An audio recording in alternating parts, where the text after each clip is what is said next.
Welcome to the Vantage HR Influencers Podcast. This podcast is sponsored by Vantage Circle, the simple and AI-powered rewards and recognition platform for employee engagement.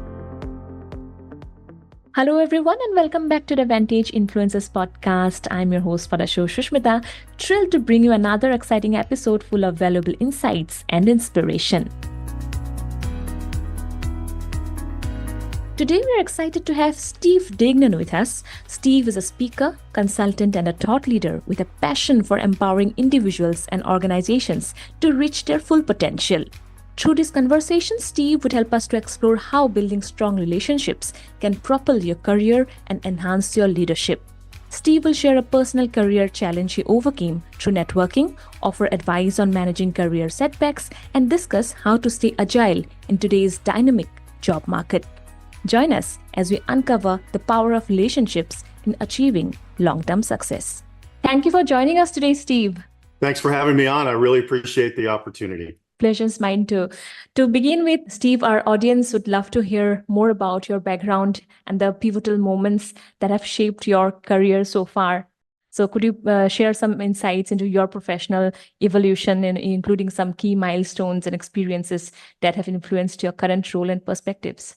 Sure, absolutely. So I grew up on the East Coast of the United States. I went to university in Philadelphia. That was LaSalle University. I ended up being a trustee at LaSalle for the last 10 years, and I actually just rolled off.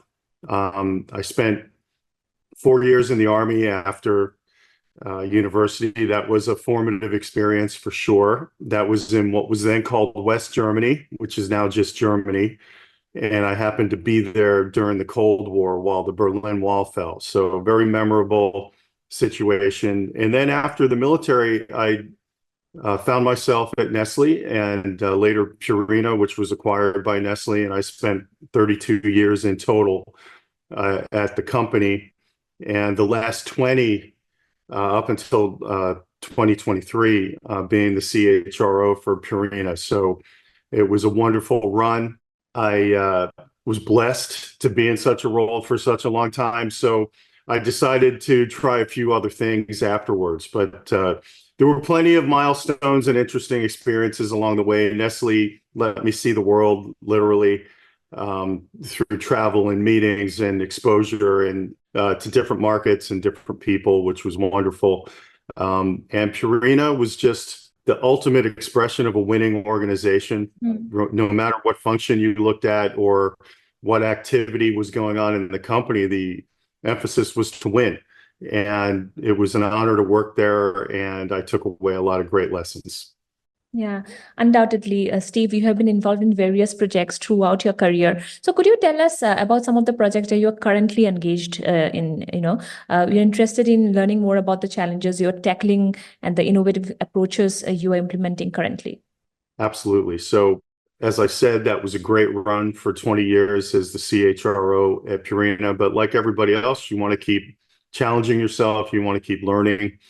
So admittedly, once I retired in 2023, there were a few months where I did absolutely nothing because when you're after it and grinding for about 36 years and you decide to take a break, sometimes it's just good to just stop. So I did a little bit of that.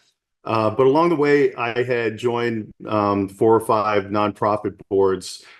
So retirement actually gave me a chance to dive deeper on some of those, which I've been doing. And so that's a form of community service, you might say. And then beyond that, I've done some advising and some coaching and some mentoring, very informal at this point. And the one that I'm really excited about, I've taken on the project of trying to write a book. And I think I found a topic that no one else has really addressed, and happy to talk through that. But you might say during my career, a lot of people came to me asking for advice, and especially in the last 20 years, probably literally hundreds. And when I sat back and thought about, were there any recurring themes in what people were struggling with in their careers and their work life, I always came down to 3 topics. The base one was results, The more complicated ones were relationships and reputation. So the 3 R's, you might say. And I've started to go after that and break it all down and put it into a book and flip it, not to just dwell on the problems, but really offer some advice and some practical solutions for people who are working their way through large organizations, which can be pretty tough. And I'd say any organization, the larger ones can be the most complex and offer the most challenges. But I'd say I hope to have a product that can help anybody in any sort of, refine the way they approach their job and their life. Yeah. So brilliant, Steve. And while I was kind of researching a bit about you before this broadcast started, I came to know about some of your philanthropic endeavors as well. Yes. Would you like to tell us about that? Oh, sure. I'm happy to. Thanks for the opportunity to talk about them. Yeah. So, like I said, I just rolled off the board of trustees for LaSalle University, a big learning opportunity. It's a great school in Philadelphia. Highly recommend it. There's a lot going on in higher ed in the United States. You might say it's in a disruptive environment. I was happy to be part of an effort to address that full on and be part of an effort to just basically recreate everything the organization was doing there under the leadership of a great president. His name's Dan Allen. Through my association with Purina, I got involved with an animal rescue group that are called Joybound. They recently just rebranded themselves and are doing a wonderful job. They're one of the most large and influential animal rescue organizations in the U.S. They're on the West Coast, and that's ongoing. I continue to do that. And another one, there's 2 local charities I'm involved with. One is called Guardian Angel Settlement Association. They do poverty alleviation in the city of St. Louis. And finally, I chair the board of what's called Starclop Disability Institute, which helps people with disabilities find employment. And that one is thriving as well. Thanks for the opportunity to talk about all that. Brilliant, brilliant. Yeah, Steve. So your approach to leadership, Steve, emphasizes the critical role of relationship building, from what I have gathered. So you have articulated how cultivating strong networks contributes to long-term career success. So could you elaborate on how you strategically leverage these relationships to achieve your professional goals? Sure. Additionally, why do you believe this is essential, not just for senior executives, but for everyone at all levels of the organization? So I'd say it's probably not talked about enough in the current environment. There's big debates, percolating everywhere on the role of remote work and all of these other things. I'd say relationships are the core of everything everybody does if you're in an organization.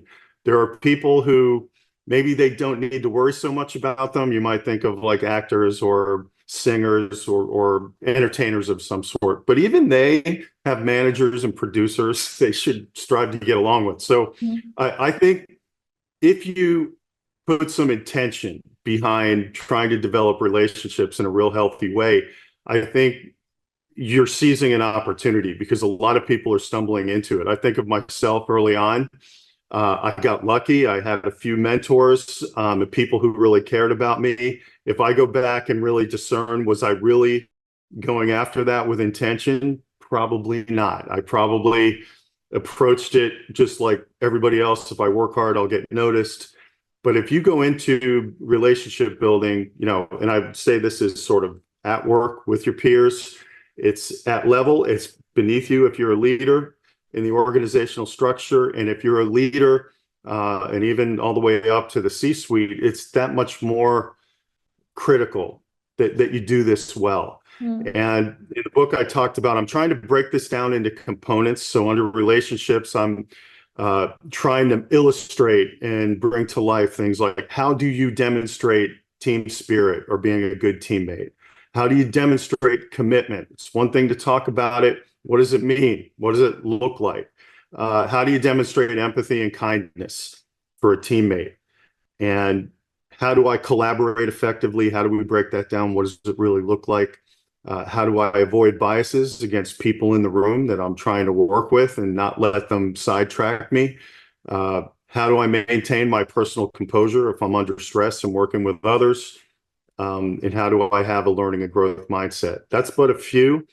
And we try to illustrate those with stories. So the cool thing, I think about the book I'm reading, it's not research based, it's observation based. And it's what I experienced during my career. And I hope it'll be helpful to people. And I think if you go into these situations thinking about it ahead of time, like, I need to demonstrate that I'm eager about this. I need to demonstrate that I'm paying attention. I need to demonstrate that I care about the topic in the room. Maybe I should stare at my phone less. Maybe I should close my laptop. Maybe I should make eye contact with the people in the room. And we'll talk about those things.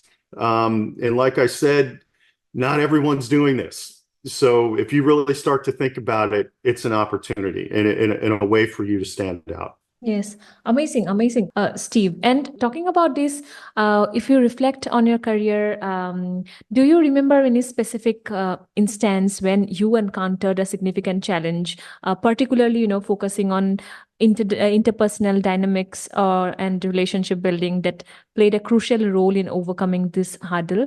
Sure. It's easy to generalize, right? So I've had roles in manufacturing, logistics, and HR, and all of those, they offer you plenty of frustration and opportunities to problem solve. You have to have good relationships to do that. But if I try to zero down on a career issue, I was a younger HR manager. This is probably more than 20 years ago, maybe 25. And everyone was getting promoted around me, and I was not. And I was on this hard assignment that required me to be out of the office 5 days a week. I was traveling to a lot of distribution centers, doing some project work, and it was a great job and a great opportunity. Someone else in another department had noticed what I was doing and approached me to see if I was interested in working for them. It was an industrial engineering group at Nestlé. It's had a lot of different names over the years. At the time, it was called OIT, Operations Improvement Team. And I had done some work to support them, and they liked me. So they offered me a role. And informally, and they were kind of throwing a lot of money at me. And I had this moment like, okay, what do? I had a mentor who had recruited me into human resources. Do I get straight up with that person and tell them what's going on? And I was sort of flummoxed, and I was not doing anything for a few days. And I found myself walking out into the parking garage with my boss at that time, a wonderful person named John Holloway, who had been a mentor. And I just fessed up and I said, hey, John, someone's throwing this opportunity at me with a lot of money. He held his tongue, which was unusual. And he looked at me and he said, can you give me 2 weeks? And I said, okay. And I trusted him. And after 2 weeks, he came back. Not only did he match whatever raise they were offering me, actually promoted me to director at that time, which anyone can relate to is a huge sort of career milestone. Now, if I break that down into relationships, I'd say a couple of things. Number one, if you have a mentor who's done a lot for you, you owe them a little bit of loyalty. I think I did that in that situation. And then number two, it maybe adds up into the concept of trust. Give me 2 weeks. And I did. And I trusted in him to come back. And I wasn't even expecting what he had done for me. So, that's one example. If I look at later on, I was reflecting on this and prepping for the call. Nestlé had bought Purina in 2002. I had not yet gone to Purina. I didn't move there until 2004. And their head of HR started coming to the Nestlé head office in the US on trips and for meetings. And like any other new person, they kind of don't have friends and they get ignored. And I just unconsciously started talking to this person who was running HR at Purina and joking around. And it can be difficult to join a big new organization and bring two organizations together. And I could see the gentleman was struggling with that. I just started joking around with him and we developed somewhat of a relationship. I found out later when I was nominated to come to Purina, that helped a lot. And Jim had endorsed me just based on the fact that I was kind to him when he was joining the big outfit called Nestlé. So you never know how things turn out in the end, and who you're talking to. And if you just have a policy of being nice to people, I got lucky on that one. But if you do it consistently and offer some empathy and kindness, it can really come back and help you later on. Those are two. Yeah, it has been invaluable, hearing such stories from someone with your depth of experience, Steve. And looking forward in your journey, what advice do you have to give the individuals who are navigating career frustrations and seeking to advance, professionally? Also, if it would be great if you can mention about your motto, and how you can apply this motto in our day-to-day interactions and strategic decision making. Okay, I think that motto you seized on was win friends, influence people, and kick ass. And influence people and kick ass. Yeah. I guess that's one motto. Yeah. I'll address the kick ass per component of it first. I really think that means to define winning in your area, whatever it is, whatever your job is, even if it's a entry-level job and you're fresh out of university and starting somewhere, you've got to make whatever you're doing incrementally better than the person that was doing it before you. You've got to figure that out and figure out how to do it. As you advance in your career, always define what winning is. And for me, for many years at Purina, I just wanted to benchmark a little and be sure that whatever we were doing in the human resources function was better than everybody else. I was lucky because that organization has that spirit built into the culture. And many times in other situations, you might be fighting against the grain to do that. You still got to do it. And that's, you've got to develop the resilience to do it and the consistency and the stick-to-itiveness to keep coming back to it. So define what winning is. I was lucky as a young person to be sent to a Dale Carnegie course that really builds out this win friends and influence people idea. And Dale Carnegie's written more books about it and can explain it the best. But I think, boy, you can really settle a lot of issues and get through life easier if you do it that way and try to be pleasant and take everybody where they're at. So back to the beginning of your question, my advice to people would be to build good habits with other people early on. And it's never too late to start. I certainly had an edge to me coming out of the military. It's probably why that first boss of mine asked me to go to the Dale Carnegie course to learn that you can get more done by, being pleasant than being edgy. Being edgy is entertaining, and we tend to admire those people and culture out there and in movies and entertainment. But on a day-to-day basis, that old saying that you can catch a lot more flies with honey than poop is very much the case. Example for me, when I moved from Nestlé to Purina, I was never the type of person that liked to have lunch and go spend my lunch hour, talking. And books have been written about that, right? I think there's one out there called Never Eat Alone. I was the opposite. I like to use lunch to get work done so I could leave it on time at the end of the day and be productive. I learned, though, there was a lunch culture at Purina for good reason. That's how business got done, and that's how relationships were built. So for seemed like 5 years, it seemed like all I did was go to lunch. But we were talking about business. We were, I would say, greasing the gears of the corporation when we were together like that. And if you reach a certain level and you're a leader, that's part of your responsibility, is to get along with others to advance the business. And that was a hard change I had to make. I'm glad I made it. I still never really enjoyed it a whole lot, but I still wanted to get things done. I had to find other ways to do it. And I would still accept lunches as much as possible to try and help the organization advance. And what else are you doing when you do that? You're building a reputation. So you're listening, you're trying to understand, you're seeking to understand, and people appreciate that. So those are just a few things I would say. Build these good habits early on, because it gets a little harder to build them later on. You can still do it, but it takes a lot more effort. So that's a couple of ideas.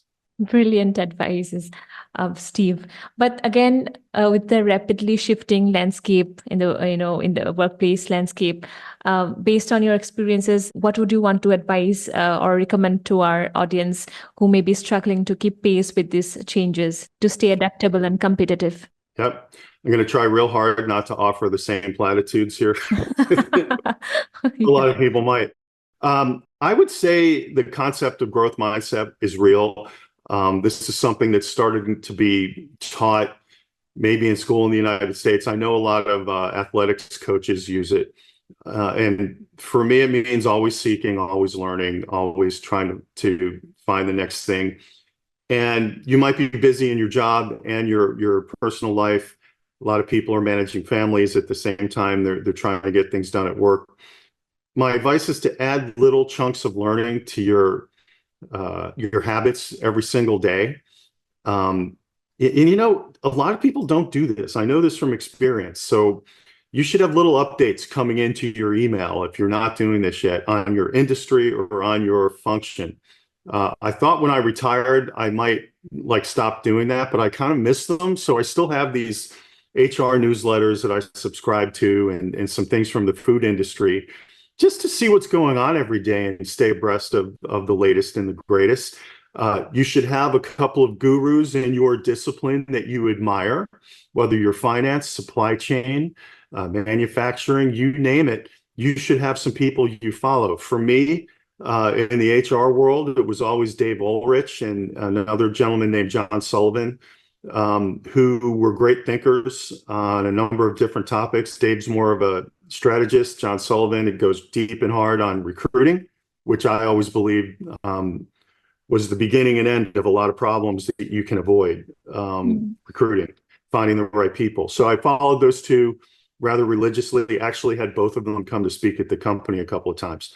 What am I saying, though, is you should, if you do that every single day, and you have something coming into your inbox, sometimes you skip it and delete it because you're too busy. And maybe most days you at least scan it, and then a couple of days you go deeper on a few articles.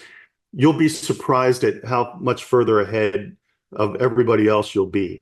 I think the topic du jour right now is AI. And if you start paying attention to it and just reading the headlines about it, you might be doing a little bit more than everybody else. And if you decide to go a little deeper, when you see an interesting article on your area and how it applies to your area, it might be revolutionary for you at some point because you'll get some insight. Like I've been reading about this for a long time, and I finally figured out here's how we can use it best in my team and my group and my company, and play around with it. I have a good friend, Fabio. I just saw him over the weekend, and he had an app on his phone where you can just put in a few facts about a person and it'll write a song and put it to music. Interesting. Using AI about that person. And needless to say, we were laughing and having a lot of fun with that. But that's an example of a person who's experimenting a little bit, trying some things that they normally wouldn't. And I left that meeting thinking, yeah, I ought to go a little bit deeper on that myself. So no one can have a set it and forget it career anymore where I learned this stuff in university or I got certified on this topic and now I'm set to do it for the rest of my life. That can't be anybody's policy anymore. I think everybody's just got to get used to being in a constant learning mode. It's just a tweak. And I think it's how we pay attention and what we pay attention to. And it can even be rewarding. But that would be my 2 cents on that, Susmita, for what it's worth. Steve, it has been a pleasure having you on our podcast today. Your deep insights and personal anecdotes have truly enriched our discussion. Thank you so much for sharing your stories and expertise with our audience. Once again, thank you. I appreciate the opportunity. We can't wait to hear from you soon again. Okay. Thank you. Goodbye.